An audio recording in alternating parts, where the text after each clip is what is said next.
की पाठशाला। आज हम करेंगे चैप्टर लाइट जो 10th क्लास का है एंड ये चैप्टर दो पार्ट्स में पढ़ा जाता है। वन इज रिफ्लेक्शन जो मिरर में होता है and the other one is refraction जो लेंस में होता है। इस वीडियो में हम रिफ्लेक्शन पार्ट करेंगे एंड इसके लिए हम फर्दर वीडियोस में हम इसको डिस्कस करेंगे। सो अगर आपको ये वीडियो अच्छा लगे तो do like, share, comment and subscribe to our channel. Let's start with the topic reflection. First thing is reflection की definition. The phenomena of bouncing back of light into the same medium by a smooth surface। आप लोगों ने plane mirror देखा है जिसमें हम रोज अपना face देखते हैं, तो उसमें रिफ्लेक्शन होता है। मिरर्स में एक स्मूथ सरफेस होता है जिसमें से लाइट स्ट्राइक करके वापस उसी मीडियम में आ जाती है। मिरर्स तीन टाइप के होते हैं। प्लेन मिरर जो हम नॉर्मली घरों में यूज करते हैं, ये वाला जो सरफेस है एक साइड है जिस साइड मैंने ये लाइंस बनाई है, ये वाला साइड पॉलिश्ड होता है, इधर से रिफ्लेक्शन नहीं होता। जिधर स्मूथ सरफेस है यहाँ से रिफ्लेक्शन होता है। दो टाइप के स्फेरिकल मिरर्स होते हैं, कर्व्ड, एक होता है कॉनकेव, एक होता है कॉन्वेक्स। कॉनकेव मिरर अंदर की तरफ बल्ज होता है। आपको कैविटी पता है ना, केव, तो कॉनकेव जिसमें अंदर की तरफ कैविटी हो, और ये रिफ्लेक्शन उसका रिफ्लेक्टिंग सरफेस होगा। ये बल्ज्ड इनवर्ड्स, अंदर की तरफ बल्ज्ड होता है। कॉन्वेक्स मिरर बल्ज्ड आउटवर्ड्स, बाहर की तरफ बल्ज होता है। तो ये वाला रिफ्लेक्टिंग सरफेस हो गया इस साइड, लेफ्ट साइड, और ये पीछे से पॉलिश है, तो रिफ्लेक्शन लेफ्ट से होगी। फाइन, ये सब आप अच्छे से डिटेल में करना। इस वीडियो में मैं आपसे जो और अच्छे से डिस्कस करना चाहती हूँ दैट इज द रे डायग्राम पार्ट। ये मैं आपको शॉर्ट में सारा समझा रही हूँ। अब प्लेन मिरर में आपको जो क्वेश्चन आएगा वो आएगा कि जो इमेज प्लेन मिरर में बनती है उसकी प्रॉपर्टीज क्या क्या होती है। ये 2 मार्क का क्वेश्चन आता है। फर्स्ट इज नेचर, जो आप इमेज, जैसे आप शीशे के सामने खड़े हो मिरर के सामने प्लेन मिरर, तो आप कैसे दिखते हो। फर्स्ट वो जो इमेज होती है वो वर्चुअल एंड इरेक्ट होती है। इरेक्ट मतलब होता है सीधा, आप मिरर के सामने जैसे खड़े हो वैसे दिखते हो, राइट, तो इरेक्ट दिखते हो। अगर इमेज उल्टी दिखती है तो हम उसको बोलते हैं इन्वर्टेड इमेज, पर हम मिरर में इरेक्ट दिखते हैं प्लेन मिरर में। फिर हम वर्चुअल दिखते हैं। वर्चुअल का मतलब क्या होता है कि इस इमेज को हम स्क्रीन पे नहीं ऑब्टेन कर सकते। अगर मैं मिरर के सामने आपको बोलूं कि मैं एक और स्क्रीन रख रही हूँ, मैं कार्डबोर्ड रख रही हूँ, उस पर मेरी इमेज बना के दिखाओ, आप नहीं कर पाओगे, क्योंकि एक्चुअल में जो इंसिडेंट रेज होती है वो मीट नहीं करती। ये आप और अच्छे से समझ पाओगे जब मैं आपको रे डायग्राम्स बना के दिखाऊंगी। तो प्लेन मिरर कैसी इमेज बनाता है, वर्चुअल, इरेक्ट। साइज कैसा होता है उसका, सेम साइज। सेम साइज का मतलब जितना ऑब्जेक्ट का साइज होगा उतना ही इमेज का साइज होगा। Size of object is equal to size of image. Image की पोजीशन कहाँ होगी, इक्वल डिस्टेंस। मिरर से जितनी दूर आप खड़े हो उतनी ही आपकी इमेज भी मिरर के अंदर लगती है। तो आपका जो ऑब्जेक्ट का डिस्टेंस है वो इमेज के डिस्टेंस के बराबर होता है। एंड लास्ट कैरेक्टरिस्टिक जिसके ऊपर 1 मार्क के क्वेश्चंस भी आते हैं, प्लेन मिरर की इमेज हमेशा लेटरली इन्वर्टेड होती है। लेटरली इन्वर्टेड का क्या मतलब होता है, आपका राइट मिरर के लेफ्ट में दिखता है और आपका लेफ्ट मिरर के राइट में दिखता है। ये आप देख लेना, जैसे फॉर एग्जांपल एम्बुलेंस, एम्बुलेंस को उल्टा नाम लिखा जाता है। रीजन, वरना जब आप सामने से देखोगे तो आपको वो उल्टा दिखेगा, तो वो पहले से ही उल्टा लिखते हैं ताकि अब आपको वो सीधा दिखे। प्लेन मिरर में लेटरल इन्वर्जन हो जाता है। तो आपको 1 मार्क का क्वेश्चन कैसे आ सकता है कि अगर आप मिरर में देख रहे हो और आपका राइट हैंड उसमें लेफ्ट दिख रहा है, तो ये कौन सी प्रॉपर्टी है, लेटरल इन्वर्जन। ये प्लेन मिरर में होता है। तो ये 2 मार्क का क्वेश्चन है। Let's go to the other part. Okay, now अभी मैंने आपको बताया कि कॉनकेव मिरर है जिसमें कैविटी है, ये कॉन्वेक्स मिरर है, ठीक है, जो बल्ज्ड आउटवर्ड्स है। कॉनकेव मिरर में अब आपको ये सब चीजों के नाम और डेफिनेशन ठीक से याद करनी है। डेफिनेशंस आप इजीली एनसीईआरटी में आपको मिलेंगे, आप उससे इजीली लर्न कर सकते हैं, पर मैं आपको समझाती हूँ कि उनका मतलब क्या है। ये जो एक इमेजिनरी लाइन है जो मैं मान रही हूँ कि ये रिफ्लेक्टिंग सरफेस है, उसके सेंटर में से पास हो रहा है मिरर के, इस इमेजिनरी लाइन को बोलते हैं प्रिंसिपल एक्सिस। ये प्रिंसिपल एक्सिस मिरर को जहां टच करता है सेंटर पॉइंट पे, इसको बोलते हैं पोल, जिसको मैंने पी मार्क किया। This is the pole, pole of mirror. फिर आप अगर देखेंगे ये स्फेरिकल मिरर है। स्फेरिकल मिरर है तो किसी स्फेयर में से आया होगा, राइट, पूरा किसी स्फेयर में से कट किया होगा। उस स्फेयर का कुछ सेंटर भी होगा, उसको बोलते हैं सेंटर ऑफ कर्वेचर। ये रहा इसका सेंटर ऑफ कर्वेचर, ये इस मिरर का, क्योंकि इस तरीके से है ना, तो इसका सेंटर ऑफ कर्वेचर राइट पे है। फिर पोल से लेके सेंटर ऑफ कर्वेचर तक का जो डिस्टेंस होता है उसको बोलते हैं रेडियस ऑफ कर्वेचर। रेडियस, उस पूरे स्फेयर की रेडियस क्या है, तो रेडियस ऑफ कर्वेचर। तो मैंने यहाँ लिखा है सीपी क्या है, सीपी रेडियस ऑफ कर्वेचर। ये जो डिस्टेंस है this is radius of curvature. उसके बाद मैंने बीच में पॉइंट मार्क किया एफ। देखिए, अगर आप सन वाला एक प्रैक्टिकल होता है कि आप एक कॉनकेव मिरर लो हाथ में और उसको सामने सन की एक इमेज एक पेपर पे ऑब्टेन करो, एक पेपर रखो और सन की इमेज देखो पेपर के ऊपर। शार्प इमेज कहाँ बनती है? आप मिरर को मूव करते रहो, पेपर को आगे पीछे करो, यू विल सी कि एक पोजीशन ऐसी आएगी जब एकदम सन की शार्प इमेज आपको दिखाई देगी उस पेपर के ऊपर। स्लोली हो सकता है पेपर बर्न करना शुरू कर दे, क्योंकि वो सारी हीट को एक ही जगह कन्वर्ज कर देता है। जिस जगह पे सबसे शार्प इमेज बनती है उसको बोलते हैं फोकस, प्रिंसिपल फोकस, जहां पे सबसे शार्प इमेज बनती है। ये मैं आपको सिर्फ एक्सप्लेन कर रही हूँ, आप डेफिनेशन इजीली बुक से लर्न कर सकते हो। प्रिंसिपल फोकस कॉनकेव मिरर का उसके फ्रंट पे है, उसके देखो सामने है, ये रिफ्लेक्टिंग सरफेस है उसके सामने है। कॉन्वेक्स मिरर का फोकस बिहाइंड द मिरर होता है, पीछे, क्योंकि इस तरीके से पीछे की तरफ स्फेयर बनेगा, तो इसका principal focus behind the mirror होता है। और पी से लेके एफ तक, पोल से लेके फोकस तक का जो डिस्टेंस होता है उसको बोलते हैं focal length. This is called focal length. Focal length का सिंबल होता है स्मॉल एफ। तो पीसी हो गया सेंटर ऑफ, ये हो गया पूरा सेंटर से लेके पोल तक का डिस्टेंस को मैंने क्या बोला था? रेडियस। एंड फोकस से पी तक का डिस्टेंस को मैंने क्या बोला? Focal length. और ये रिलेशन आपको याद रखना है कि ये जो पूरा रेडियस है ये फोकल लेंथ का डबल है। इसका मतलब जब भी आप डायग्राम बनाओगे, फिगर बनाओगे, आप हमेशा ध्यान रखोगे कि फोकस हमेशा पी और सी के बीच में ही लाई करना चाहिए। देखो ये मैंने कोई गेस वर्क नहीं किया, मैंने इक्वल डिस्टेंस लिया है। यहाँ मैंने ये 0 रखा, 0 से 4 पे मेरा फोकस आया, 4 से फिर 8 पर मेरा सेंटर ऑफ कर्वेचर आया, तो मैंने इक्वल डिस्टेंस लिया। ये आपको हमेशा ध्यान रखना है, वरना आपका कभी भी रे डायग्राम सही नहीं आएगा। Next thing, converging and diverging mirror. कौन से मिरर को कन्वर्जिंग बोलते हैं, कौन से मिरर को डाइवर्जिंग बोलते हैं, वो मैं आपको खुद ड्रॉ करके दिखाऊंगी। अगर आप सन की रेज जो होती है उनको हम पैरेलली लेते हैं, इंसिडेंट मान लो आ रही है पैरेलली, वो एकदम फोकस पे जब इमेज बनाती है, एक शार्प इमेज बनती है प्रिंसिपल फोकस पे।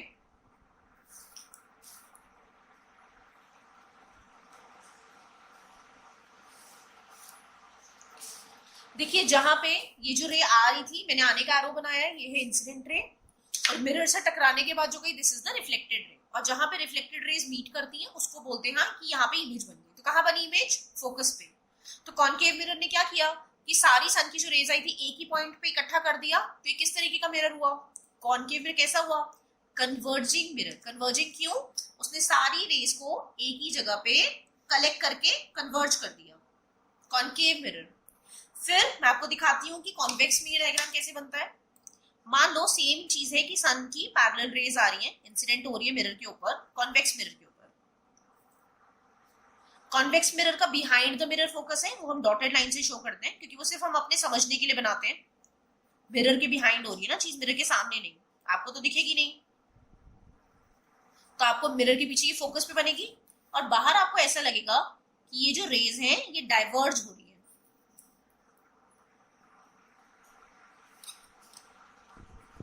देखिए रेज आई और हमें कैसा लग रहा है? दूर जा रही है। हमें तो ये वाला पार्ट दिखेगा ना जो मिरर के सामने, तो हमें कैसा लगेगा कि रेज दूर जा रही है। दूर जाने को क्या बोलते हैं? डाइवर्जिंग। तो इसीलिए कौन सा मिरर डाइवर्जिंग हुआ? Convex mirror. तो ये आपको याद रखना है कि कॉनकेव मिरर कन्वर्जिंग होता है, एक ही पॉइंट पे सारी रेज कलेक्ट करता है, और कॉन्वेक्स मिरर डाइवर्जिंग होता है, बल्कि रेज को दूर भेज देता है, स्कैटर कर देता है। अब हम करते हैं रे डायग्राम्स को बनाने के लिए कुछ रूल्स, क्योंकि जब तक आपको ये रूल्स नहीं पता आपको समझ में नहीं आएगा कि मैंने क्यों किसी रे को कहां से पास किया है। फर्स्ट, और ये आपको 1 मार्क का क्वेश्चन भी आ सकता है। पहला रूल देखिए, if the incident ray is parallel to the principal axis. मान लो कि कोई रे है जो पैरेलल आ रही है प्रिंसिपल एक्सिस के, आफ्टर रिफ्लेक्शन उसके साथ क्या होगा, मतलब वो कहां से पास करेगी। आपको ये 1 मार्क का क्वेश्चन भी आ सकता है, और आपको रूल्स पता भी होने चाहिए रे डायग्राम के लिए। तो मैंने क्या बोला कि अगर कोई रे प्रिंसिपल एक्सिस के पैरेलल आती है तो आफ्टर रिफ्लेक्शन क्या होता है? रिफ्लेक्शन मिरर से करने के बाद it will pass through the principal focus, वो प्रिंसिपल फोकस से पास करती है। तो यहाँ पे हम क्या लिखेंगे? After reflection it will pass through principal focus, और प्रिंसिपल फोकस का क्या सिंबल है? एफ। तो कहां से पास करेगी? प्रिंसिपल फोकस से पास करेगी। ये आपको 1 मार्क का क्वेश्चन हो सकता है, ठीक है। ऐसे ही ये कॉनकेव मिरर में बनाया, कॉन्वेक्स मिरर रूल कैसा दिखेगा कि कोई रे आ रही है पैरेलल प्रिंसिपल एक्सिस के, प्रिंसिपल एक्सिस ये लाइन है, इमेजिनरी लाइन है, रे कहां से पास करेगी? Behind the mirror, dotted line से शो करेंगे, और बाहर हमें कैसा दिखाई देगा, कैसा मिरर है, डाइवर्जिंग, तो ऐसा लगेगा कि रे इस तरीके से चली गई। आपको ये एरोज बनाने के मार्क्स मिलते हैं, तो ये आप इग्नोर नहीं कर सकते, you have to make these arrows. तो क्या हो रहा है, कभी भी कोई रे अगर पैरेलल आ रही है तो रिफ्लेक्शन के बाद वो कैसे जा रही है, प्रिंसिपल फोकस। ठीक है, ये फर्स्ट रूल है। सेकेंड रूल क्या कहता है, if the incident ray passes through focus after reflection, उल्टा क्वेश्चन है कि अगर कोई रे फोकस में से ही आ रही है तो उसके पास रिफ्लेक्शन के बाद उसके साथ क्या होगा, कैसे जाएगी वो, बना के देखते हैं कि अगर कोई रे आ ही प्रिंसिपल फोकस में से रही है, मैं आपके सामने ये इसलिए बना के दिखा रही हूँ सो दैट आपको कंफ्यूजन ना हो। मैंने बस मिरर बनाया है, आप कंपास की हेल्प से बना सकते हो, और पीछे मैंने पॉलिश की है, इसका मतलब इधर से ही रिफ्लेक्शन हो रही है, और आपको सारे पॉइंट्स मार्क करने हैं, डिस्टेंस इक्वल लेना है। ओके, कोई रे प्रिंसिपल फोकस में से आई, मिरर को टकराई, तो रिफ्लेक्शन के बाद कैसे जाएगी, पैरेलल। जो पहला रूल था उसके ऑपोजिट, उसमें क्या था कि कोई प्रिंसिपल एक्सिस के पैरेलल आती है तो कैसे जाती है रिफ्लेक्टेड रे, फोकस में से। इसमें अगर इंसिडेंट रे फोकस में से आ रही है तो कैसे जाएगी, पैरेलल। ऐसे ही इसमें बना के दिखाते हैं कि अगर कोई रे फोकस में से आ रही है, फोकस से आई तो कैसे जाएगी, वापस कैसे जाएगी, पैरेलल। और आफ्टर रिफ्लेक्शन इसको फिलअप क्या भरेंगे, इट विल इमर्ज, कि वो बाहर जब आएगी, it will emerge parallel to the principal axis, वो प्रिंसिपल एक्सिस के पैरेलल हो जाएगी। तो ये एक दूसरे के ऑपोजिट रूल्स हैं। ये सेकंड रूल हुआ।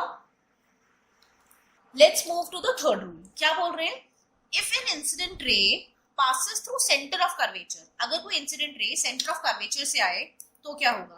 ओके, ये भी करके देखते हैं। अगर कोई incident ray centre of curvature में से आता है, ये इंसिडेंट रे आया, तो आफ्टर रिफ्लेक्शन जब मिरर से टकराएगा तो क्या होगा, वैसे ही वापस चला जाएगा। इसमें भी बना के देखते हैं। ये बिहाइंड द मिरर है तो डॉटेड शो किया, जैसे आएगी वैसे ही वापस। इसको कैसे लिखेंगे, after reflection it will emerge back on the same path, same path पे वापस चली जाएगी, सेम पाथ पे वापस चली जाएगी। Fourth rule, if an incident ray strikes the pole obliquely, अगर कोई इंसिडेंट रे आके सीधा पोल पे ही टकरा जाए, ओब्लिकली मतलब किसी एंगल से, किसी भी एंगल के थ्रू, जितना भी एंगल उसने बनाया, आके वो सीधा पोल पे टकराए तो क्या होगा, जितने एंगल पे वो आई थी उतने ही एंगल पे वो वापस रिफ्लेक्ट करके चली जाएगी। तो अगर वो आके ऐसे टकराई थी उतना ही, ये एंगल आई और एंगल आर बराबर होगा, इक्वल एंगल्स होते हैं। आप लोगों ने लॉज ऑफ रिफ्लेक्शन पढ़ा हुआ है 8th क्लास में। Angle I is equal to angle R, जिस एंगल पे आया था उसी एंगल पे वापस। सेम कॉन्वेक्स मिरर में भी होगा, जिस एंगल पे आया था उसी एंगल पे वापस। मैंने अभी ये एंगल्स मेजर नहीं किए, रफली बनाया, पर जिस एंगल पे आएगा उसी पे वापस चला जाएगा। ये है 4 रूल्स जिसमें हमने ये सीखा कि अगर कोई रे कैसे आती है तो उसको कहां से हमें रिफ्लेक्शन के बाद कैसे ड्रॉ करना है। अब मैं आपको कराऊंगी ray diagrams. Let's start the ray diagrams of concave mirror. मैं आपको नेक्स्ट वीडियो में इसके न्यूमेरिकल्स भी प्रैक्टिस कराऊंगी, बट उसके लिए आपके लिए इंपॉर्टेंट है कि आप इसके रे डायग्राम बहुत अच्छे से थॉरली प्रैक्टिस करो, ताकि जब मैं आपको बोलूं कि हाँ ये सेकंड डायग्राम का है, ये थर्ड डायग्राम का है, तो आपको समझ में भी आए। फर्स्ट, कॉन्केव मिरर की 6 डायग्राम्स होते हैं। हर डायग्राम में हम ऑब्जेक्ट की पोजीशन को चेंज करते जाएंगे और देखेंगे कि उससे बाकी चीजों पे क्या फर्क पड़ रहा है। हमें रे डायग्राम में 4 चीजें देखनी होती है। पोजीशन ऑफ ऑब्जेक्ट, ऑब्जेक्ट कहाँ रखा, पोजीशन ऑफ इमेज, इमेज कहाँ बनी, इमेज का साइज क्या है और इमेज का नेचर क्या है। नेचर मैंने आपको प्लेन मिरर में समझाया था कि 2 तरीके का हो सकता है, या तो वर्चुअल, वर्चुअल हमेशा इरेक्ट होता है, सीधी दिखती है, या फिर रियल, और रियल हमेशा इन्वर्टेड होती है, उल्टी दिखती है। तो नेचर 2 टाइप के हो सकते हैं। साइज क्या क्या हो सकते हैं, छोटा होगा तो हम बोलेंगे डिमिनिश्ड है, बड़ा होगा तो हम बोलेंगे मैग्नीफाइड है, और अगर सेम साइज तो सेम साइज लिख देंगे। तो लेट्स सी क्या होता है। फर्स्ट केस में पोजीशन ऑफ ऑब्जेक्ट हम लेंगे इन्फिनिटी। इन्फिनिटी लाइक सन, कि बहुत दूर से रेज आ रही हैं। जब भी इन्फिनिटी से हम रेज लेते हैं, हम हमेशा रेज को पैरेलल लेते हैं। तो पहले केस में क्या होगा कि incident raise I parallel, and आप सबको ये याद रखना है कि कम से कम 2 इंसिडेंट रेज हमको लेनी पड़ती हैं, ताकि वो जब मीट करेंगी, इंटरसेक्ट करेंगी, तभी हमारी इमेज बनेगी। तो 2 मैंने इंसिडेंट रेज ली पैरेलल इन्फिनिटी से, बहुत दूर से मान लो लाइट रेज आ रही है। और हमने क्या पढ़ा था फर्स्ट रूल कि पैरेलल रे कहां से पास करती है? फोकस से। तो ये कहां से पास करेगी? फोकस। ये वाली भी फोकस से करेगी। तो कहां मीट करी? दोनों ने कहां इंटरसेक्ट किया? फोकस पे। तो पोजीशन ऑफ इमेज, इमेज कहां बनी? एट एफ, फोकस पर। अच्छा, अब मुझे ये बताओ, ये रेज मिरर के सामने अपने आप मीट करी, मैंने ऐसा तो नहीं डॉटेड से जबरदस्ती करा के दिखाई, रियल इमेज बनी है। इस इमेज को हम स्क्रीन पे भी ऑब्टेन कर पाएंगे, रियल इमेज। और रियल इमेज हमेशा कैसी होती है? इन्वर्टेड, उल्टी दिखती है। साइज कैसा होगा इस इमेज का? देखो आप देख रहे हो एक ही पॉइंट पे इंटरसेक्शन हो गई, प्रिंसिपल एक्सिस के ना ऊपर गया ना नीचे, कुछ भी नहीं है, उसी पॉइंट पे। तो इसको बोलते हैं पॉइंट साइज। पॉइंट साइज मतलब बहुत छोटी, point size image, highly diminish, बहुत छोटी। ऐसे ही हम करते हैं सेकेंडरी डायग्राम, उसमें हमने ऑब्जेक्ट को थोड़ा पास लाना है। हमने बहुत दूर से लाए थे इन्फिनिटी, अब हम थोड़ा सा पास लाते हैं, beyond C, centre of curvature से थोड़ा सा भी पीछे ही है, beyond C, centre of curvature. अब हम देखते हैं कि कैसे बनेगा। हमने सेंटर ऑफ कर्वेचर से पीछे ऑब्जेक्ट रखी, ठीक है। एक रे इसमें से जाएगी पैरेलल, इंसिडेंट रे। और हमने क्या पढ़ा है? पैरेलल रे कहां से जाती है आफ्टर रिफ्लेक्शन? फोकस से। तो फोकस से पास हो गई। दूसरी रे जाएगी इंसिडेंट रे फोकस में से। आप ये रफ हैंड नहीं बनाएंगे, आपको इसके लिए स्केल, कंपास, पेंसिल सब यूज करना है प्रॉपर्ली। दूसरी गई फोकस में से, और कोई रे अगर फोकस से जाती है तो हमने क्या पढ़ा है? आफ्टर रिफ्लेक्शन क्या होता है कि वो कैसे पास करती है? Parallel, it will emerge parallel. तो आप देख रहे हो यहां मीट कर गया, जहां पे दोनों रेज इंटरसेक्ट हो गई वहां पे एरो बना दो, ये आपकी इमेज है, ये आपकी इमेज बन गई। ये आपने ऑब्जेक्ट रखा था, ये आपकी इमेज बनी। अब जरा देखो कहां बनी इमेज? सी और एफ के बीच में। तो क्या लिखेंगे इस position of image? Between C and F. Size देखो, ऑब्जेक्ट जितना बड़ा है साइज नियरली उतना है, थोड़ा सा छोटा ही है। तो इसको कैसे लिखेंगे? छोटा है तो डिमिनिश्ड। और नेचर क्या है आप देख सकते हो, प्रिंसिपल एक्सिस के नीचे उल्टी बनी है इमेज, तो कैसी होगी? इन्वर्टेड। और इन्वर्टेड हमेशा कैसी होगी? रियल। रियल मतलब इसको स्क्रीन पे ऑब्टेन किया जा सकता है। तो आपको ये हर डायग्राम के साथ याद रखना है। थर्ड केस देखते हैं। थर्ड केस में पोजीशन ऑफ ऑब्जेक्ट, ऑब्जेक्ट को थोड़ा और पास लाओ, अभी बियॉन्ड सी था, सी पे रखो, at C, at centre of curvature. और फिर देखो क्या होगा। इसको रट्टा मत मारो, खुद बना के देखो तो ज्यादा अच्छा याद रहेगा। सेंटर ऑफ कर्वेचर पे आप ऑब्जेक्ट रखो, एक रे जाएगी पैरेलल, और पैरेलल रे आफ्टर रिफ्लेक्शन कहां से जाती है? फोकस। आपको एरो जरूर बनाने हैं। दूसरी रे कहां से जाएगी? फोकस से। और फोकस से जो रे जाती है वो आफ्टर रिफ्लेक्शन कहां से पास करती है? कैसे हो जाती है? पैरेलल हो जाती है। फोकस से आई तो पैरेलल हो गई। और ये कहां पे इमेज बनी? जहां इंटरसेक्शन हुआ वो बना दो। देखो जहां ऑब्जेक्ट रखा था वही इमेज बन गई, तो इमेज भी कहां बनी? Eight centre of curvature. और साइज देखो, जितना बड़ा ऑब्जेक्ट था उतना ही बड़ा इमेज है, तो क्या है? Same size. नेचर अपने आप, हमारी अपने आप इंटरसेक्ट हो गई, रियल। और देख रहे हैं प्रिंसिपल एक्सिस के नीचे उल्टी है, ऑब्जेक्ट तो हमने ऐसे रखी थी, उल्टी इमेज बनी तो इन्वर्टेड। तो कॉनकेव मिरर के थर्ड केस में पॉसिबल है कि आपकी जो ऑब्जेक्ट है जहां आप रखोगे इमेज वही बने, सेम डिस्टेंस और सेम साइज। अगर आपको याद है ये सेम प्लेन मिरर में भी हुआ था, प्लेन मिरर में भी सेम साइज सेम डिस्टेंस होता है, बट उसमें एक डिफरेंस है। उसमें इमेज कैसी थी? Virtual and erect. इसमें इमेज कैसी है? Real and inverted. तो जस्ट बी क्लियर कि अगर वर्चुअल और इरेक्ट सेम साइज की है तो प्लेन मिरर है, रियल एंड इन्वर्टेड है तो ये कॉनकेव मिरर है। Let's go to the fourth case. Fourth case में अभी हमने सी पे रखा, थोड़ा और पास लाओ। नेक्स्ट क्या होगा? सी और एफ के बीच में, बिटवीन सी एंड एफ।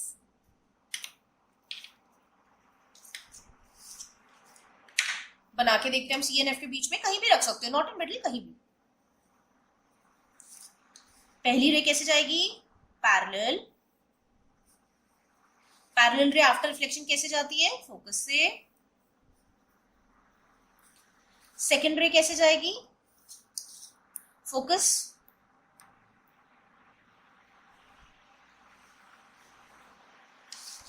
और जो रे फोकस से जाती है वो आफ्टर रिफ्लेक्शन कैसी हो जाती है? Parallel, parallel to the principal axis. आप देख रहे हैं मीट कर गई। कहां मीट किया है? सी से भी पहले, तो क्या लिखेंगे इसको? Beyond C. साइज देखो, ऑब्जेक्ट इतना था, इमेज इतनी बड़ी है, तो क्या लिखेंगे? बड़ी को मैग्नीफाइड। और मुझे नेचर बताओ, देखो नेचर में अपने आप मीट किया और उल्टा मीट किया, तो रियल एंड इन्वर्टेड। तो अभी तक हमने कॉनकेव के जितने भी किए हैं 4 डायग्राम, सब में रियल एंड इन्वर्टेड इमेज है। ओके, अब हम करते हैं 5th डायग्राम। हमने लास्ट में कहा रखा था? सी एंड एफ के बीच में। अब हम थोड़ा और पास लाते हैं फोकस के ऊपर। तो हम फोकस के ऊपर ऑब्जेक्ट रखा, एक रे गई पैरेलल प्रिंसिपल एक्सिस के, पैरेलल रे आफ्टर रिफ्लेक्शन पास करती है फोकस से, तो किया। दूसरी रे इसमें फोकस से नहीं ले सकते क्योंकि फोकस के ऊपर है, तो दूसरी हम लेंगे सेंटर ऑफ कर्वेचर से। ये गई सेंटर ऑफ कर्वेचर से, और हमने क्या पढ़ा है कि सेंटर ऑफ कर्वेचर से जैसे रे आती है वैसी रे वापस भी हो जाती है। इसमें आपको दिख रहा है कि रेज मीट नहीं कर रही, पैरेलल लग रही है, पैरेलल ही लगनी चाहिए। इसका मतलब ये है कि ये मीट करेंगे इन्फिनिटी, बहुत दूर जाके। तो जब मैंने ऑब्जेक्ट को फोकस पे रखा तो इमेज कहां बनेगी? बहुत दूर, मतलब इन्फिनिटी पे। एंड कैन यू सी, इतना नीचे जाके मीट करेगी तो साइज क्या हो जाएगा? साइज को हम लिखेंगे highly magnified, highly magnified.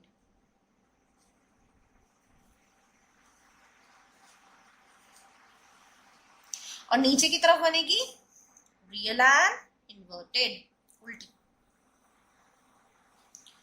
Now move to the last 6th one, और ये आपकी इसमें पैरेलल ही लगनी चाहिए। 6th में फोकस के थोड़ा और आगे लाते हैं, लास्ट केस। तो फोकस के आगे लाएंगे तो क्या हो जाएगा? Between C and P, F and P, sorry. तो एफ एंड पी वाली पहली गई पैरेलल।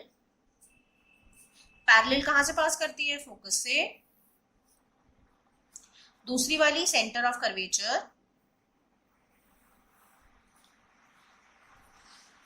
सेंटर ऑफ कर्वेचर की नहीं, सी ये डाइवर्जिंग है, दूर जा रही है, इसका मतलब ये कहीं ना कहीं राइट पे मूव करे, मीट करेगी। तो इसको आप आगे लेके जाओ बिहाइंड द मिरर। देखो यहां पे मीट कर गई।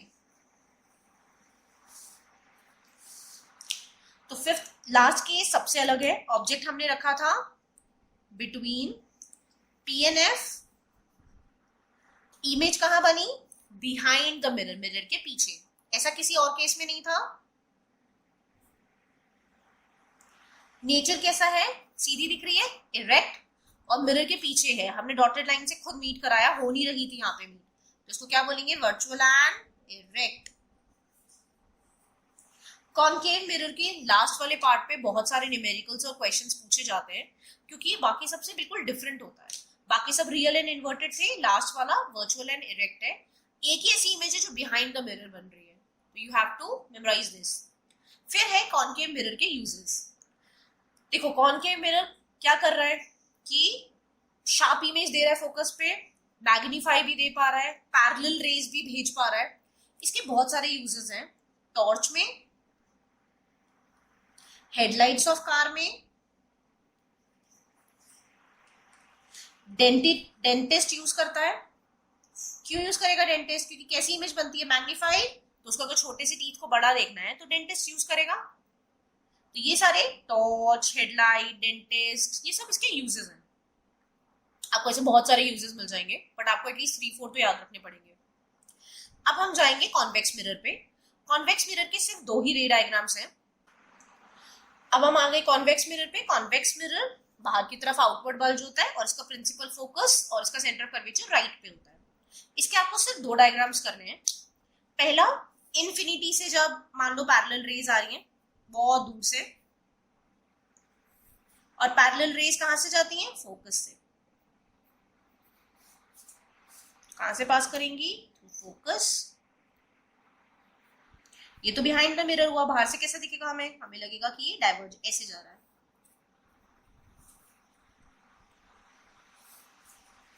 मीट कहां कर रहा है? At focus. तो ऑब्जेक्ट कहां रखा? इंफिनिटी। इमेज कहां बनी? Eight F. साइज कैसा है? एक ही पॉइंट पे बना, क्या बोलेंगे इसको? पॉइंट साइज, मतलब बहुत छोटा। और देखो बिहाइंड द मिरर हुआ, आपको डॉटेड लाइन से करके दिखाना पड़ा, इसको बोलते हैं वर्चुअल। वर्चुअल इमेज हमेशा कैसी होती है? Erect, Sidhi. Virtual and erect. अब हम करेंगे सेकेंडरी डायग्राम। अब आप कहीं पे भी रख दो, इसमें कोई 6 डायग्राम नहीं है। एक आपने इंफिनिटी पे रखा था, कहीं पे भी रख दो प्रिंसिपल एक्सिस के ऊपर। मान लो आपने यहां रख दिया। एक रे जाएगी फोकस से,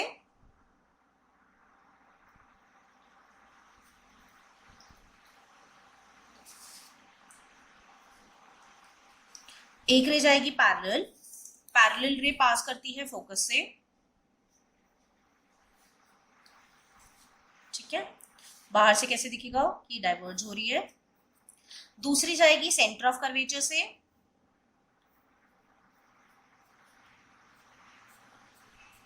सेंटर ऑफ कर्वेचर का हमने क्या पढ़ा है? जैसे जाती है वैसे ही वापस। और यहाँ पे दोनों मीट कर गए, तो यहाँ आपकी इमेज बन गई। कैन यू सी आपकी इमेज यहाँ कहाँ बनी? पी एंड एफ के बीच में, between P and F. Object कहाँ रखा था? ऑन प्रिंसिपल एक्सिस, कहीं पे भी मतलब इंफिनिटी एंड पोल के बीच में।